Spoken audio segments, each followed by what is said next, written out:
Pista Azul, ¿os quedáis al tiempo muerto? Vais a aprender mucho.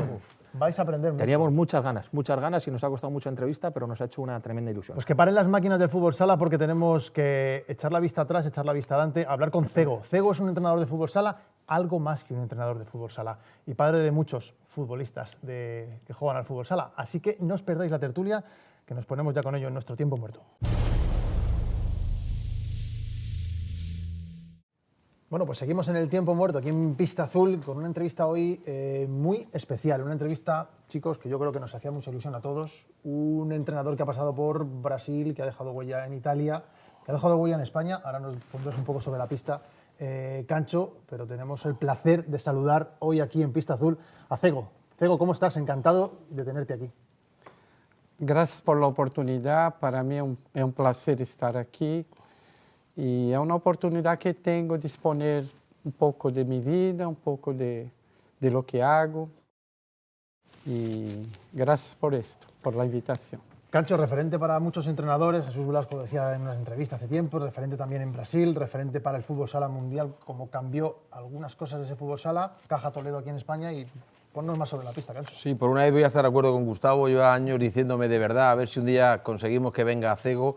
Es decir, para los muy jóvenes, ponerle antecedentes. Para mí es el entrenador y el formador más importante que ha dado este deporte, por todo lo que ha hecho, ahora nos lo va a comentar. Yo tuve la suerte de que me entrenara en el 86 y a partir de ahí pues, hemos seguido su trayectoria, nos la va a contar él, pero creo que lo importante, Chema, es que sea el mismo el que nos cuente y nosotros escuchemos. Gustavo, cuando quieras. Pues es un auténtico lujo poder contar con Antonio José Acevedo Cego, el maestro precursor del fútbol sala de 4, de verdad, lo ha dicho Cancho, llevaba muchos años detrás de usted para que viniera aquí a Pista Azul. Hay que darle las gracias a Javi Limones y a la empresa Avicor España porque ha hecho posible que hoy Cego esté en este programa que para nosotros es muy especial en Pista Azul. Cego, yo quería preguntarte primero cuáles son tus orígenes en el futsal. Primero como jugador y después cómo das el paso hacia entrenador. Como jogador, empecé um equipe de barra já, Juventus, né? Era um equipe curioso, porque de futebol profissional também. E depois passei a Palmeiras, também de origem italiana, equipe. Naquele entonces era a base da seleção brasileira. E conseguimos, naquela época só havia futebol sala sul-americano, era um deporte novo, que nasceu incluso em uma canchita de baloncesto, pequena, né? Incluso que os ninhos devem de começar aí nessa cancha pequena, né? Principalmente demasiado larga a cancha. E joguei alguns anos por la seleção brasileira, creio que 5 ou 6, e logo me dediquei a aprender a ensinar, né? Porque quando empieza como treinador, tu não sabes nada. Pode haver sido um grande jogador, mas a realidade em treinar e transmitir é algo diferente. Então, primeiro aprendes a como transmitir, né? E logo transmite bem, porque de início não transmite bem como treinador. O primeiro, segundo ano, terceiro, há que escutar muito, há que ver muito e há que estar dentro da cancha. Quanto mais horas, 5, 6, 7 horas estar dentro de una cancha, mejor aprende a cómo enseñar. Yo te voy a hacer dos preguntas. Una, ¿cómo fue tu llegada a España? ¿Por quién te trajo? ¿Cómo viniste? ¿Y qué recuerdas de aquellos dos títulos con el Caja Toledo? Yo conocí a los hermanos Díaz porque era jugador de la selección paraguaya, habíamos jugado en contra, teníamos una cierta amistad. E ele se comunicou naquele entonces com o presidente do clube. E como já havia estado jogando aqui algumas vezes, na época de interview com Contramanso, Adelardo, essa gente toda, e queria vir e acabou concretando. O início foi difícil porque se perdeu o sponsor. Pero seguimos y las cosas caminaron bien por muchos años.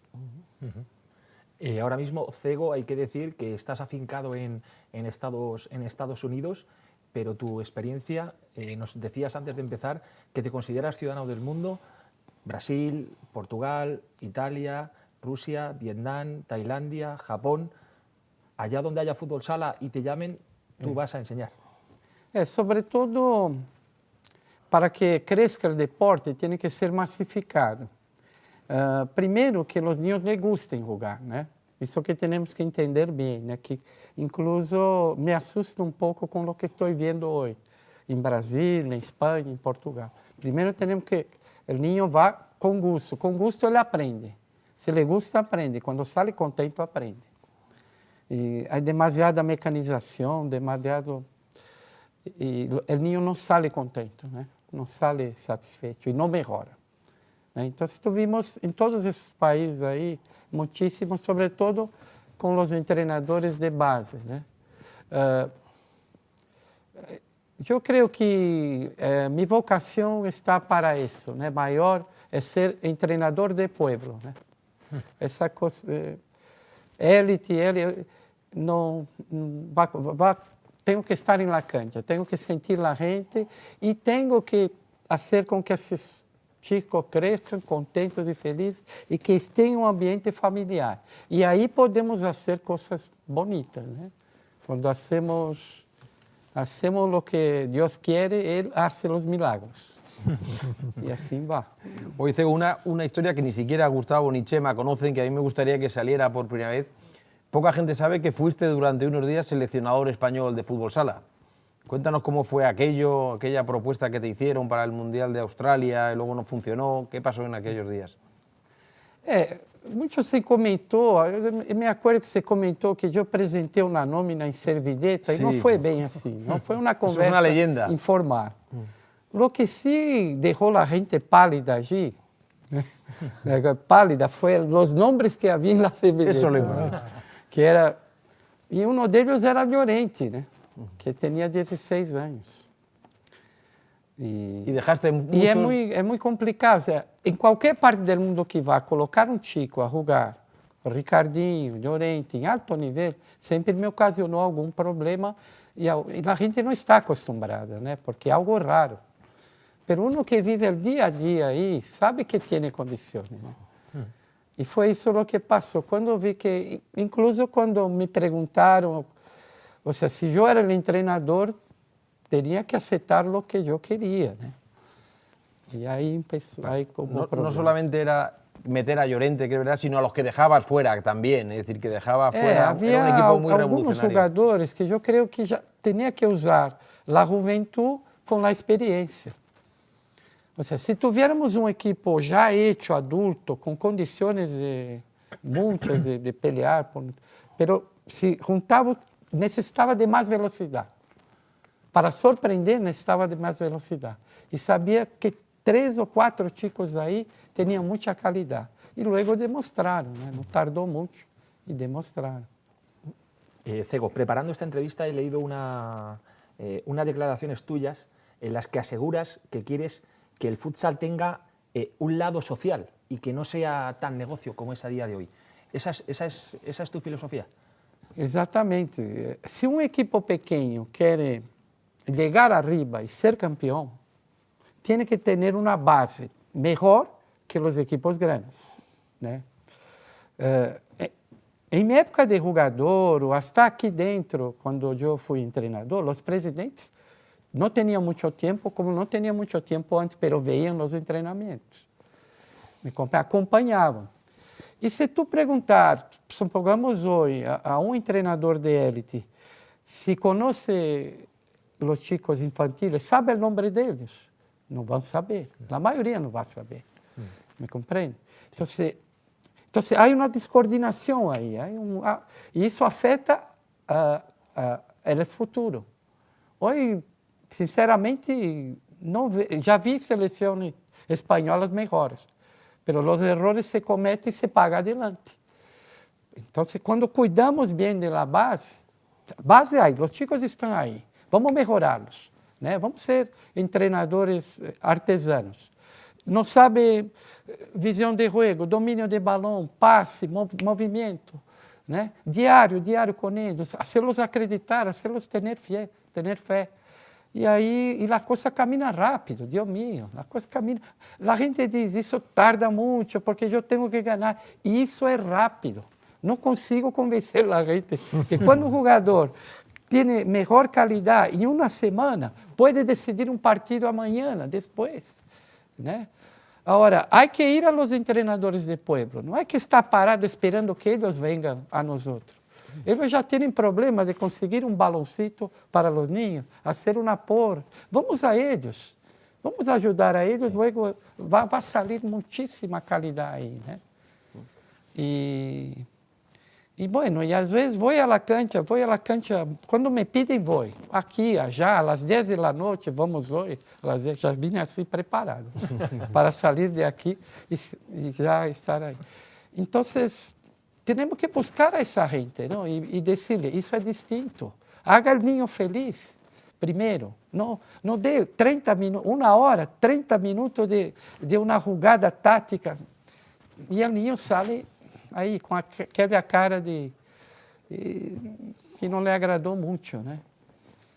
Então, já é assim, é isso o que penso, é isso. Por isso quero que vine para cá com essa ideia, ou seja, compreendam-me, ou seja, não falem tanto de 4-0.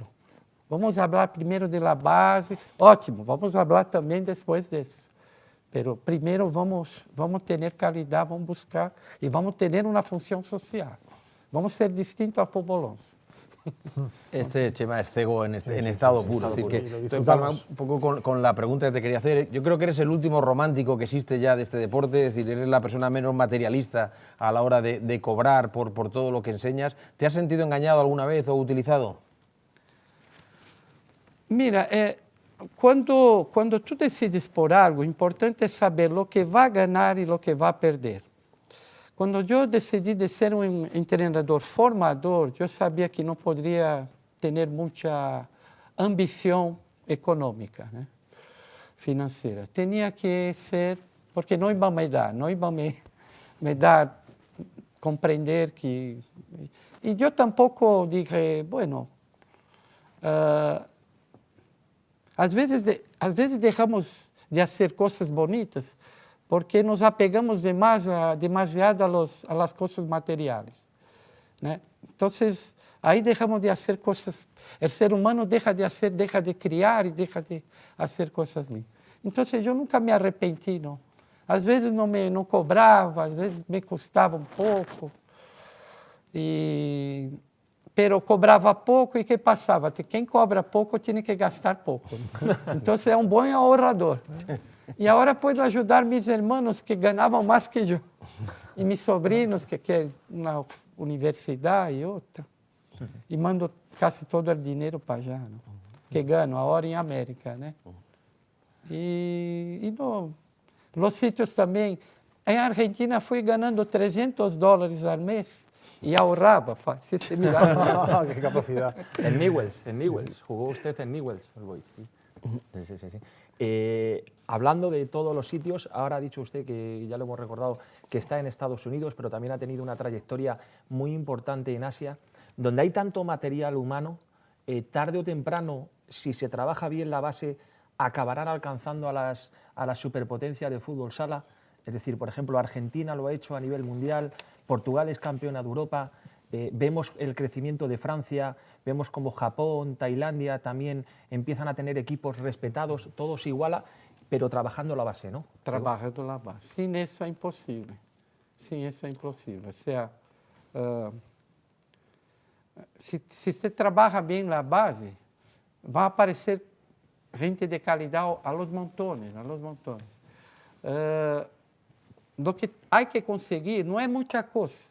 Si se consigue 5 entrenadores de base com paixão, esses 5 formarão mais 10, mais 12. O problema é conseguir 5. O problema é o início, né? O início consegue. Ou seja, eu sou muito agradecido à Espanha, porque aqui a Espanha tem paixão. Tem paixão por o deporte, né? Os espanhóis têm paixão. E os espanhóis se empregam a fundo, né? Quando vê essa gente volvendo a falar de pueblo que hace um esforço para ter seus ninhos e tal, e de aqui, de allá, isso é paixão. Isso faz com que uno acredite, né? Então, Eu sempre acreditei que esse país seria uma potência deportiva. Está se descuidando ultimamente em La base? Está. Está se descuidando na base e há que recuperar isso. Vamos ver, é muito bueno, às vezes a gente tem boa intenção. Os cursos oficiais são buenos, mas há que dar um pouco mais para os treinadores de base, um pouco mais de entendimento, e aí, como dije, os treinadores de arriba têm que acercar-se a eles. Os presidentes têm que acercar-se a eles. E aí todo é mais fácil, aí sale rápida a coisa. Cego, tú vas a pasar a la historia como el precursor, el inventor del juego de 4, ¿no? Yo me acuerdo cuando nos entrenabas en las comidas, siempre estabas con los vasos, con los platos, haciendo movimientos. ¿Cómo se te ocurre y por qué se te ocurre ese sistema de juego que ha revolucionado el futsal? En el año 75 hubo un sudamericano y el entrenador de Brasil tenía unos cierres y tenía unos pivos, ¿no? Y había 4 jugadores, 4 alas muy buenos, ¿no? Cuando se perdió por lesión, se perdió los cierres y los pivos, fue una cosa rara. 2 jugadores se lesionaram em los partidos amistosos. Aí tivemos que jogar os 4 jogadores alas na final. E o treinador estava muito nervioso, muito temeroso, e nós outros não. Nós outros nos adoramos haver jogado juntos, porque sabíamos que todos tinham qualidade, nos entendíamos de maravilha. E aí, em 4, 5 minutos contra o Uruguai, metimos 3-4-0. Um partido. E ganhamos bem o jogo. Aí me surgiu a ideia de ter um equipo mais rápido, um cierre que fuera para o jogo, que fuera adelante, que não só tivesse a qualidade de cortar balões, mas também que se projetara adelante. Um pivô que não solamente estar jogando allá. É bueno ter essa habilidade, né? Ter uma habilidade maior, mas que também volver e te meter bem um balão que fuera para trás. E aí comecei com equipos mais pequenos e tinha que ter mais possessão de balão quando jogava contra um equipo melhor que o meu. Ou seja, tendo mais possessão de balão, teníamos mais possibilidade de surpreender. E, paralelamente a isso, trabalhar a técnica, ao mesmo tempo a técnica. E aí, sabe, quando eu vim para a Espanha, canchas de 20 por 40, quando se jogava 3-1 aqui e o adversário pressionava, a distância de los 3 para o pivo era muito grande. Então, o cierre tem mais tempo para antecipar. E aí começamos. Quando comecei, não sabia o número. De repente, alguém disse, esse é 4-0. Vale. La patente. Pero sí es cierto que tú cuentas una anécdota, Cego, cuando lo pones en marcha en el Mato Grosso o en el Santos, en Brasil no llama mucho la atención, chirría. Sin embargo, cuando vienes a España y lo pones en marcha, todo el mundo se queda fascinado por ese modelo de juego y has creado una auténtica escuela con un representante muy claro que ahora mismo es el mejor entrenador del mundo, como es Jesús Velasco. Esos equipos pequeños consiguieron brillantes resultados. Yo entrenaba uno de Santos y otro en La Selva. Ese de La Selva, ya de Mato Grosso, inclusive quando íbamos jogar 8 horas lejos, íbamos em comboios, né? E a gente armada por los animais. Se venia muita lluvia, tinha que subir em el outro. E esse equipo foi quinto del brasileiro e a gente passou desapercebido a forma de jogar.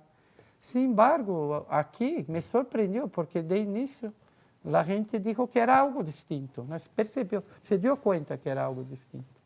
Mas em Brasil não, realmente 2, 3 anos, foram 3 ou 4 anos. Sim. De sucesso, foram equipos campeões, e passou desapercebido, não houve...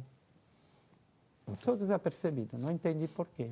Oye, también trabajaste con los invidentes, ¿no? Aquí en España, con gente con minusvalías, con deficiencia visual también. Perdón. Que si trabajaste aquí en España también con los ciegos, que estaba sí. Una experiencia importante también, ¿no?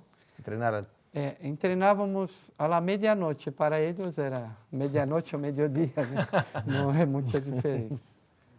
Y sabe que aprendí cosas que consegui resolver problemas com gente que veía.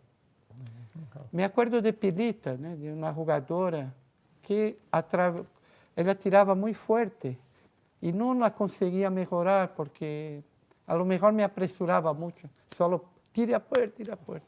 Aí eles me ensinaram a ir a 1 metro na parede, começar 1,5 metro, 2, 2,5. E aí essa chica acabamos sendo o primeiro campeão de liga nacional feminina. E pude melhorar essa chica graças a los ciegos que treinei. Pude treinar, foi um prazer, e aprendi muito, né? Por isso que digo, se nos focamos demasiado, se eu focara o trabalho que me dava para ir allá, não havia casi dinheiro, não haveria aprendido, as chicas não seriam campeonas, não estariam felizes, né? Não foram felizes. Todo, né? Hay que buscar essas coisas. Es una pregunta muy amplia, muy complicada la que te voy a hacer, Cego. ¿Por qué Brasil y España han perdido la hegemonía? ¿En qué momento se han quedado dormidos? Olha, mira, eu fui ver o melhor equipo brasileiro de chicos, treinando, de 12, 13 anos. Olha, me aburri tanto, tremendamente aburrido. Não jogaram nada, tu tens que tocar aqui, correr allá, el de allá tem que correr para allá, e o adversário vai deixar? O adversário vai deixar sempre que um toque entra. 1 hora sendo isso. Ou seja, quando empiezo com o movimento em 4, eu não digo para onde ele deve de correr, ele deve de ver o adversário e aí pensar. Ou seja, quando hacemos a gente pensar, le damos liberdade para que crie. E aí ele se desenvolve, se sente contente, porque empieza a pensar, vão jogar melhor e vão atuar melhor. Mas de verdade que... E essa mecanização excessiva, já aqui, até ayer em Portugal senti isso, que faz com que o niño prefira o PlayStation, né, que ir allá. Ele le gusta ir allá jogar. Vamos dar. Incluso os niños que não jogam bem. Venga aqui os niños que não. Vamos buscar uma horita para que les gustam e não jogam bem, podem jogar também. Ele conhece um amiguito que joga bem. E te traz um amiguito que joga bem e vai te trazer. E sempre há uma horita livre que se pode dedicar a eles. Entonces... Eso enlaza con la siguiente pregunta. Es decir, yo te quería preguntar si no se está mecanizando en exceso, se está anulando el talento, es muy difícil que algún jugador regatee. Es decir, ¿ese proceso está llevando a que el fútbol sala sea menos divertido para los chavales y para el espectador? Lo que a gente vai ver em partido de baloncesto, por exemplo, é um Michael Jordan, na época de Michael Jordan, hoje é um Ricardinho, é um Falcão, né? E também outros jogadores. Aquilo a gente quer ver é qualidade, né? Algo bonito, né? E isso só pode ocorrer quando existem os atores, né? Os atores que levam a gente. São eles. Nós, como treinadores, não somos os protagonistas. Qué bueno. Isso que temos que meter na cabeça. Nós não somos a estrela, nós podemos dificultar e podemos ajudar, né? Ajudar sem pretensão. São eles. Há que sentir, quando eles se põem felizes, há que sentir, já é feito o trabalho, não necessita mais. Ganharam um campeonato, estão felicíssimos, já é feito. Ou ganharam um partido, ou treinaram contentes, saíram contentes. Já hemos feito o nosso trabalho. E dar-lhes ideias. Esse regate ha falhado. Por quê? Porque podes aqui entrar por aqui mais atrás, tocar mais de lado, né? Vamos estudar isso, mas inténtalo. De la outra vez, inténtalo. Agora, eu vejo... Não haga mais isso, tonto, e não sei o quê. Aí já não... Aí ele não, se reprime e não cria. E tem medo. Tem medo e aí não vai. Cuando ve... Uma vez, sí. solo fui o Ricardinho, treinando o Ricardinho, ele entrou por um lado, que havia mais adversários. Quando eu ia falar, ele passou por os 2 ou 3 adversários que tinha. Sabe que eu me calhei. Claro. Eu não vou falar nada, me quedo callado e déjale hacer lo que le da la gana. Que lo hace bien. Luego hablaremos de Ricardinho, que siente auténtica devoción por usted, pero sí le quería preguntar si tiene la sensación de que esa idea de juego dinámico, de juego atractivo que usted planteó de manera revolucionaria se ha deformado y a día de hoy hay entrenadores obsesionados en que sus jugadores hagan una serie de movimientos, pero el jugador no sabe por qué ejecuta esas acciones todavía. Exatamente. Lo que pasa es, por ejemplo, el jugador busca, como yo veo constantemente, va con un papel y dice, la jugada esa número 1, la jugada esta número 2, la jugada número 3, y se pone exhaustivamente con eso, ¿no? Alguna cosa planeada tiene que tener, pero va colocando sobre el juego. Quando eles se movimentam, eles criam na dinâmica tantos movimentos, tantas jogadas, que às vezes vem. Uma vez alguém me disse assim, Zego, tu tens 32 saídas de pressão. Eu não tenho nenhuma. Eu tenho uma livre, a primeira é livre. Sale o balão fora, empieza a mover-se e a mirar o contrário.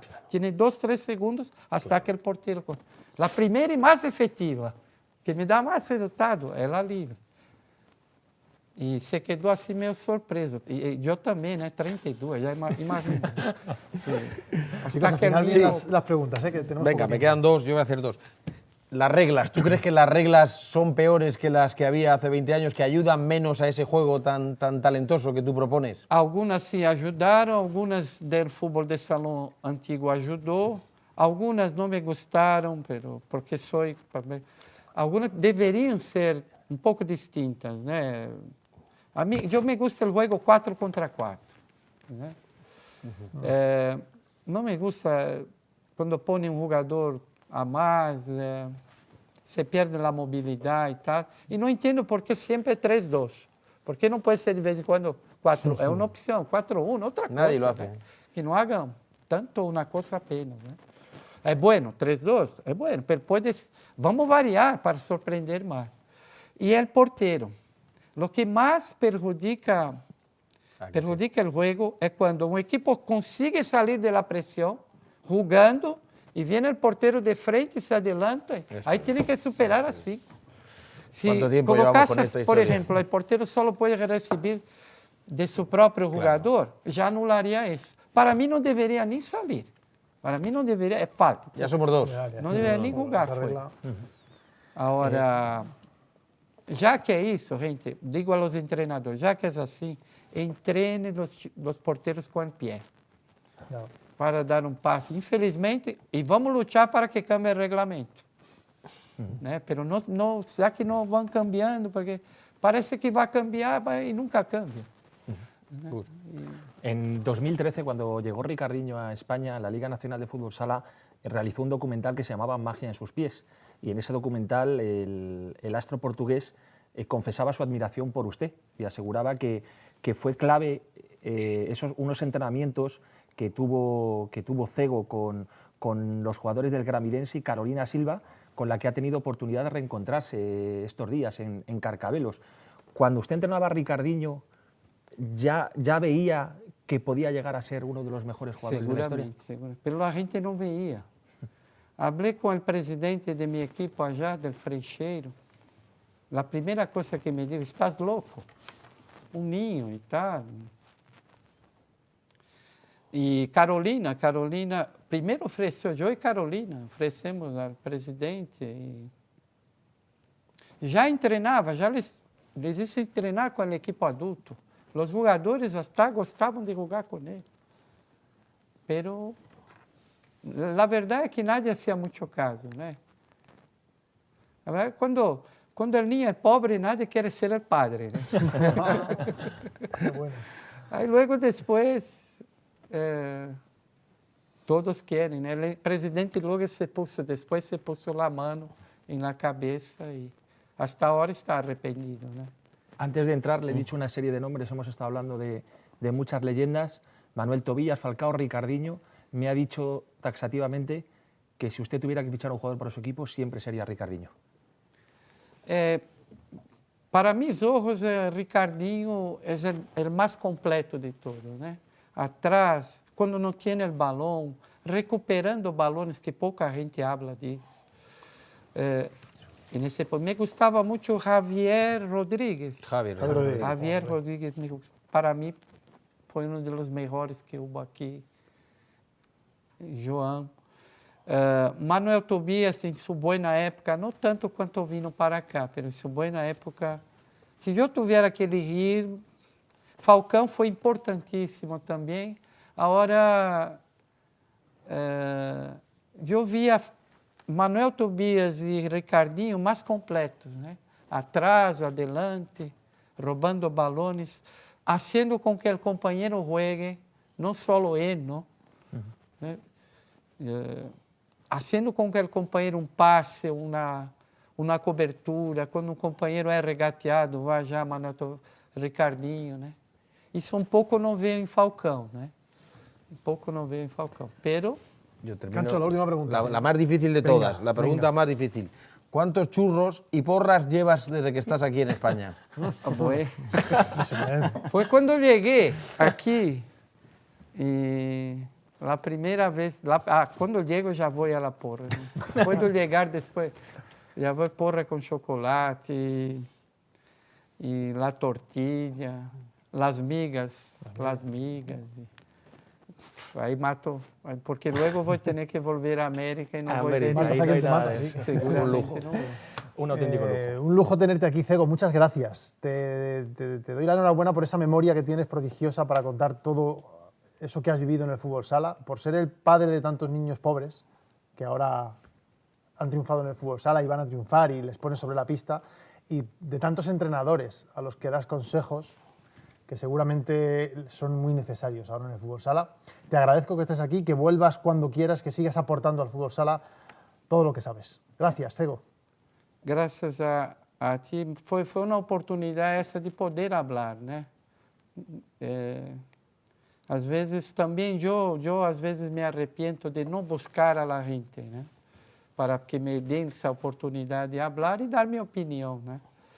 E esta é minha casa, essa é a casa de meus abuelos, né? De meus abuelos galegos, allá de Galícia, e esse é mi país también. Gracias, Cego. Gracias. Pues con Cego terminamos historia, pasado, presente y futuro también, mucho futuro, porque ya hemos hablado todas sus ideas del fútbol sala. Nosotros terminamos aquí este Pista Azul, que lo veáis todas las veces que queráis, que ya sabéis que esta entrevista seguro que va a dar muchas vueltas y así lo queremos, que gracias por estar ahí y que volvemos la semana que viene con más fútbol sala. Ya sabéis que sin vosotros no hay futsal. Adiós. Retransmisión ofrecida por Kelme y la Liga 4 Sports, patrocinadores de la Liga Nacional de Fútbol Sala.